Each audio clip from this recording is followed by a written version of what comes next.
بسم الله الرحمن الرحيم.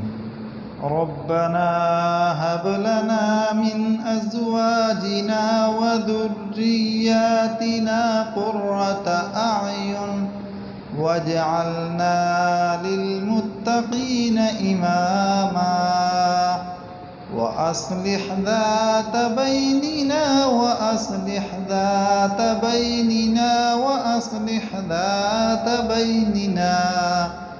ربنا هب لنا من أزواجنا وذرياتنا قرة أعين واجعلنا للمتقين إماما أولئك يجزون الغرفة بما صبروا ويلقون فيها تحية وسلاما.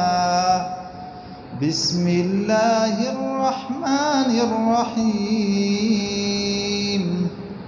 إذا جاء نصر الله والفتح ورأيت الناس يدخلون في دين الله أفواجا فسبح بحمد ربك واستغفره إنه كان توابا.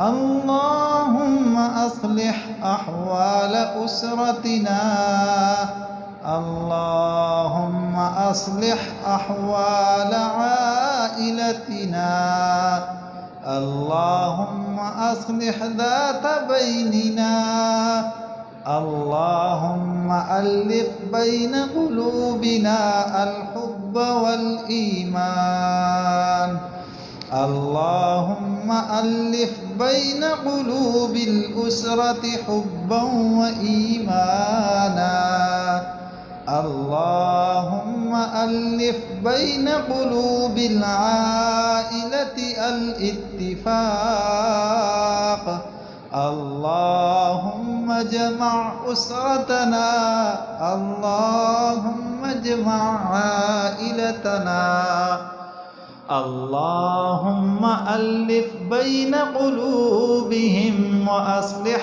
ذات بينهم اللهم بارك في جميعهم اللهم بارك في مالهم اللهم بارك في أعمارهم اللهم بارك في أموالهم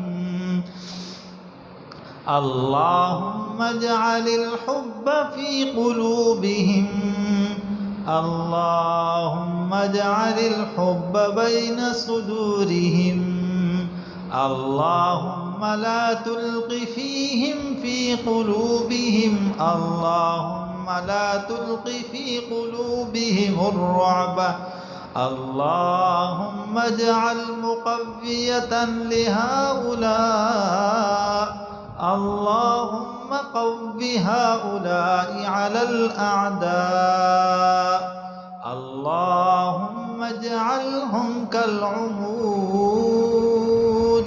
اللهم اجعلهم كشخص واحد اللهم أصلح ذات بينهم اللهم اجعل بين قلوبهم حبا ورشدا اللهم أرشدهم إرشادا يا غني يا مبدئ يا الله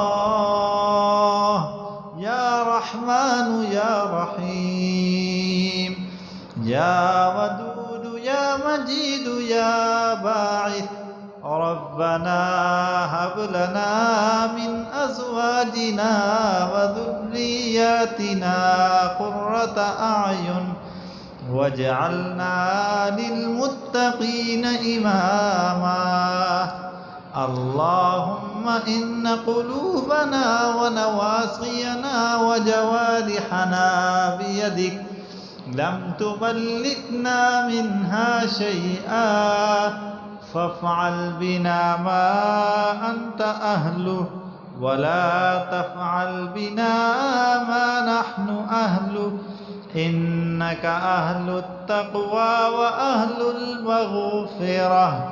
ربنا آتنا في الدنيا حسنة وفي الآخرة حسنة وقنا عذاب النار. اللهم ألق في قلوبهم الإيمان. اللهم ألق بين صدورهم الإيمان.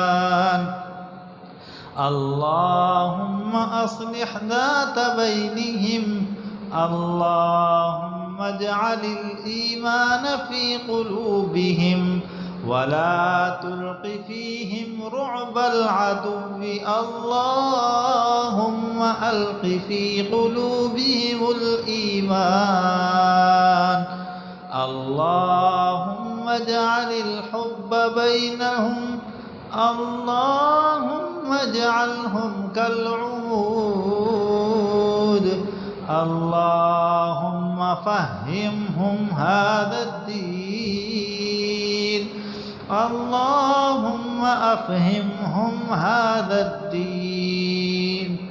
اللهم ألق في قلوبهم الإيمان وأرشدهم إرشادا حسنا.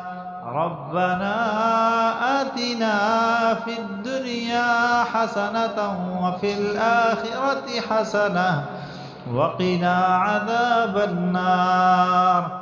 وقنا عذاب الحشر وقنا عذاب القبر وقنا عذاب القرض وقنا عذاب الميزان. اللهم إنا نستغفرك لما تبنا إليك منه ثم عدنا فيه ونستغفرك لما أعطيتنا من أنفسنا ثم لم نوف لك به ونستغفرك للنعم التي تقوينا بها على معصيتك ونستغفرك لكل خير أردت به وجهك فخالقنا فيه ما ليس لك. اللهم آتنا في الدنيا حسنة.